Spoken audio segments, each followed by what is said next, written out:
In November of 2021, I was traveling from Philly to Las Vegas to compete in a jiu-jitsu tournament. I travel the country a fair amount, and I would normally stay with whichever teams were also competing as a way to save money. This time though, for various reasons, I had to stay alone. I booked an Airbnb not far from the Vegas Strip. I did so kind of hastily, and didn't realize that the neighborhood wasn't the greatest.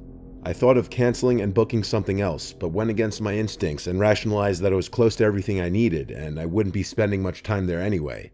I got to the location and didn't see the host. I wouldn't know who to look for anyway, since the Airbnb profile picture was of a flower. The host gave me the key code to the room I was staying in, a small studio apartment that shared a wall with the host's house.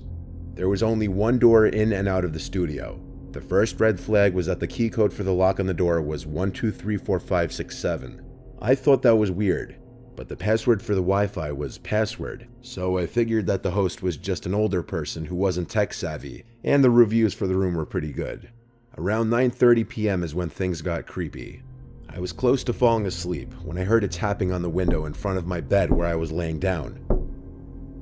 There were drapes covering the window, so I couldn't see who was making the noise. I responded by saying, "Huh?" loud enough for whoever it was to hear me.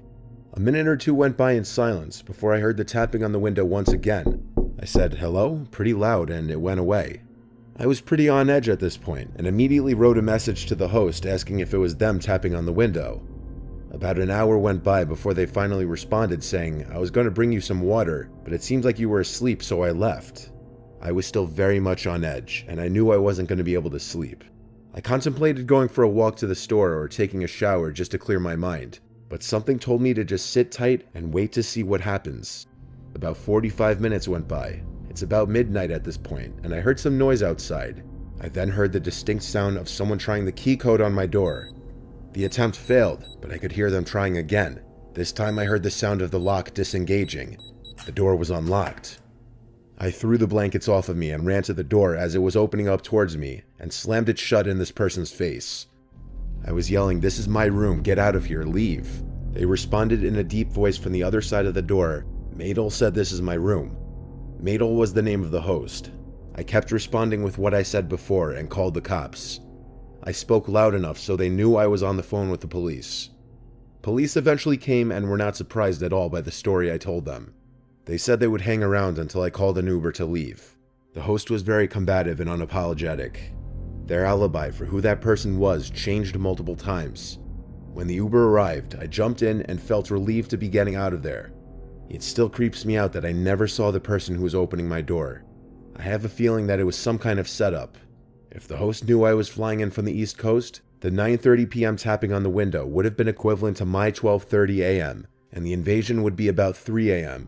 Maybe it would have just been a robbery, but it could have been much worse. I once booked an Airbnb by myself in an area in Arizona that I had a job interview. Since it was so far from home, I made a short trip out of it. I went with this one specific Airbnb because it was much cheaper than any hotels I could find. It was about half an hour away from where I'd be interviewing for, which was fine with me. It was off some dead-end, secluded road and had a nice view of the desert in the backyard. I brought my laptop with me to get work done at my at-the-time current job during the day, so that kept me busy most of the days I was there. I stayed for 3 days. My interview was on the second day that I was there, which was a Tuesday. I would be leaving Friday, so on Monday, the night before my interview, I was practicing interview questions for this specific company, and just generally getting some last-minute knowledge on their firm. I was doing this on my laptop in the living room of the little house, probably around 9 p.m., when there was a tap at the window. I say tap because it wasn't exactly a knock. It sounded more like it could have been someone's finger.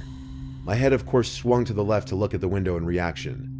I didn't see anyone, but it was also pitch black outside. I was kind of scared to look out the window, but I had to be man and just do it. And there was no one as far as the eye could see. Just darkness. Of course, maybe it could have been a bug hitting the window. We've got some pretty nasty bugs here after all. The next day, I got through my interview and thought I did pretty well. So for the rest of my little trip there, I explored different parts of the town in my car, ate at different restaurants, and sat in the backyard and relaxed in the sun. Little did I know, I was likely being watched while I was in the backyard. That night, I was inside watching Breaking Bad on Netflix when it happened again. A single tap at the window. Now it was obvious it wasn't a bug. I was even more disturbed now, but once again rushed to the window. Even though I saw no one, that didn't mean someone wasn't out there. I checked the windows by the front door, then opened the door and looked outside for a second. Since there was no one there, I went back inside and then went to the back door. I stepped outside onto the back porch and looked out to the desert behind the house. Silence and darkness. And then I heard a click. A sound someone made, like clicking their tongue at the roof of their mouth. It was off in the distance, beyond the light from the house. It was out somewhere in that cold desert.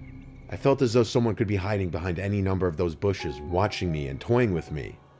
I yelled out, and almost as if they did it in response, there was another click. I pinpointed the direction it came from and looked that way.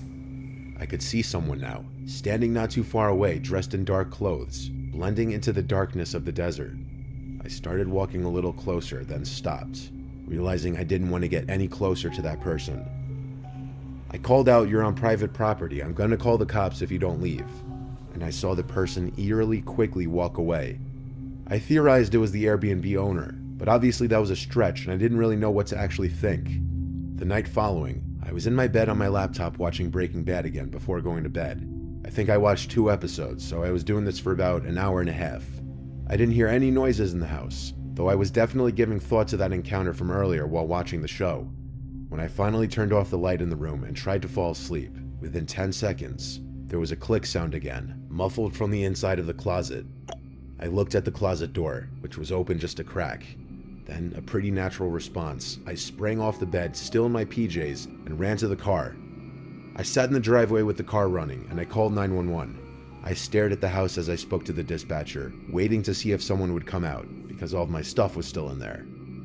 A police car arrived, and upon entering the house, we did a quick investigation of the house together. It was very small with not many places to hide. Conclusively, I still packed my stuff and left that place that night for a nearby hotel. I contacted both Airbnb and the host, and I was only able to get a partial refund for my stay. I still think it may have been the host of the Airbnb. I mean, who else would have access to the house? There were no signs of forced entry, which leads me to believe whoever it was may have had a key. But maybe I'm wrong. Maybe it was a stranger who snuck in at an opportune time.